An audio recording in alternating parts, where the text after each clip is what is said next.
Iran Israel സംഘർഷത്തിൽ US നേരിട്ടിടപെടാനൊരുങ്ങുന്നു. ചൊവ്വാഴ്ച രാത്രി ചേർന്ന US ദേശീയ സുരക്ഷാ സമിതി യോഗത്തിലാണ് തീരുമാനമുണ്ടായതെന്നാണ് മാധ്യമങ്ങൾ റിപ്പോർട്ട് ചെയ്യുന്നത്.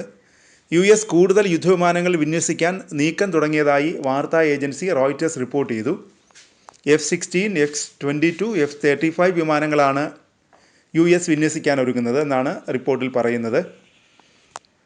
വിമാനവാഹിനി കപ്പലുകളും ബാലിസ്റ്റിക് മിസൈലുകളെ തകർക്കാൻ ശേഷിയുള്ള യുദ്ധക്കപ്പലുകളും US മേഖലയിൽ വിന്യസിക്കാൻ ഒരുങ്ങുന്നതായാണ് റിപ്പോർട്ട്. ഒപ്പം വിമാനങ്ങൾക്ക് ഇന്ധനം നിറയ്ക്കാനുള്ള ഏരിയൽ ഇന്ധന ടാങ്കുകളും മേഖലയിലേക്ക് തിരിച്ചതായി റിപ്പോർട്ടുകൾ പറയുന്നു. മിഡിൽ ഈസ്റ്റിലുള്ള US സൈനികരുടെ സുരക്ഷയ്ക്കായാണ് സൈനിക വിന്യാസമെന്നാണ് US പ്രതിരോധ സെക്രട്ടറി പീറ്റ് ഹെഗ്സെത്ത് പറയുന്നത്.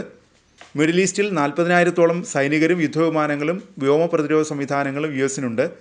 അതിനിടെയാണ് USൽ നിന്ന് ബങ്കർ ബസ്റ്റർ ബോംബുകൾ ഇസ്രായേൽ ആവശ്യപ്പെട്ടെന്ന റിപ്പോർട്ടുകൾ വരുന്നത്. ഇറാൻ്റെ ഭൂഗർഭ ആണവ കേന്ദ്രങ്ങൾ ആക്രമിക്കാനാണ് ബങ്കർ ബസ്റ്റർ ബോംബുകൾ ഇസ്രായേൽ ആവശ്യപ്പെടുന്നതെന്നാണ് റിപ്പോർട്ടുകൾ പറയുന്നത്. US സൈന്യം വികസിപ്പിച്ചെടുത്ത പ്രത്യേക ആയുധങ്ങളിലൊന്നാണ് ബങ്കർ ബസ്റ്റർ ബോംബുകൾ.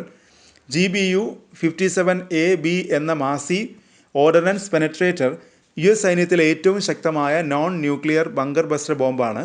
ഏകദേശം 14,000 കിലോഗ്രാം ഭാരമുണ്ടതിന്. ഭൂഗർഭ ബങ്കറുകൾ, ആണവ സൗകര്യങ്ങൾ തുടങ്ങിയ ലക്ഷ്യങ്ങളെ നശിപ്പിക്കുന്നതിനാണ് ഇവ വികസിപ്പിച്ചെടുത്തത്. ബങ്കറുകളിൽ കഴിയുന്ന ശത്രുവിനെ ഇല്ലാതാക്കാനാണ് പലപ്പോഴും ഈ ബോംബ് ഉപയോഗിക്കുന്നത്. 2000-ൻ്റെ തുടക്കത്തിൽ നോർത്ത്രോപ്പ് ഗ്രൂമ്മാനും ലോക്ക്ഹീഡ് മാർട്ടിനും ചേർന്നാണ് മാസീവ് ഓർഡിനൻസ് പെനട്രേറ്റർ ആദ്യമായി വികസിപ്പിച്ചെടുത്തത്. മണ്ണ്, പാറ, കോൺക്രീറ്റ് എന്നിവയിൽ തുളച്ചു കയറാൻ ബങ്കർ ബസ്റ്റർ ബോംബിനാകും. ലക്ഷ്യസ്ഥാനത്ത് തുളച്ചു കയറി സെക്കൻഡുകൾക്ക് ശേഷം മാത്രമാകും ബോംബ് പൊട്ടുക. ഇതിനായി പ്രത്യേക ഫ്യൂസ് ബോംബിൽ ഘടിപ്പിച്ചിട്ടുണ്ട്. ലക്ഷ്യസ്ഥാനം നിർണ്ണയിക്കാൻ ലേസർ ഗൈഡഡ് GPS സംവിധാനങ്ങളും ബോംബിലുണ്ട്. US ആക്രമണത്തിന് ഒരുങ്ങുന്നുവെന്ന റിപ്പോർട്ടുകൾക്കിടെ ഹോർമൂസ് കടലിടുക്കിലെ US കപ്പലുകൾ ആക്രമിക്കാൻ ഇറാൻ ഒരുങ്ങുന്നതായി റിപ്പോർട്ടുകൾ വരുന്നു.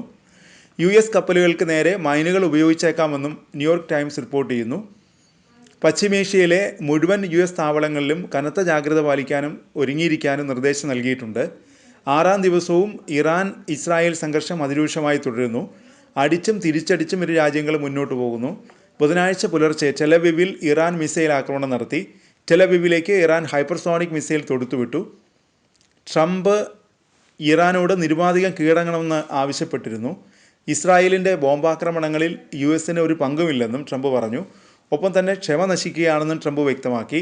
പിന്നാലെ മണിക്കൂറുകൾക്ക് ശേഷം ഇസ്രായേലിന് നേരെ ഹൈപ്പർസോണിക് ഫത്താഹ് 1 മിസൈലുകൾ പ്രയോഗിച്ചതായി ഇറാൻ അവകാശപ്പെട്ടു.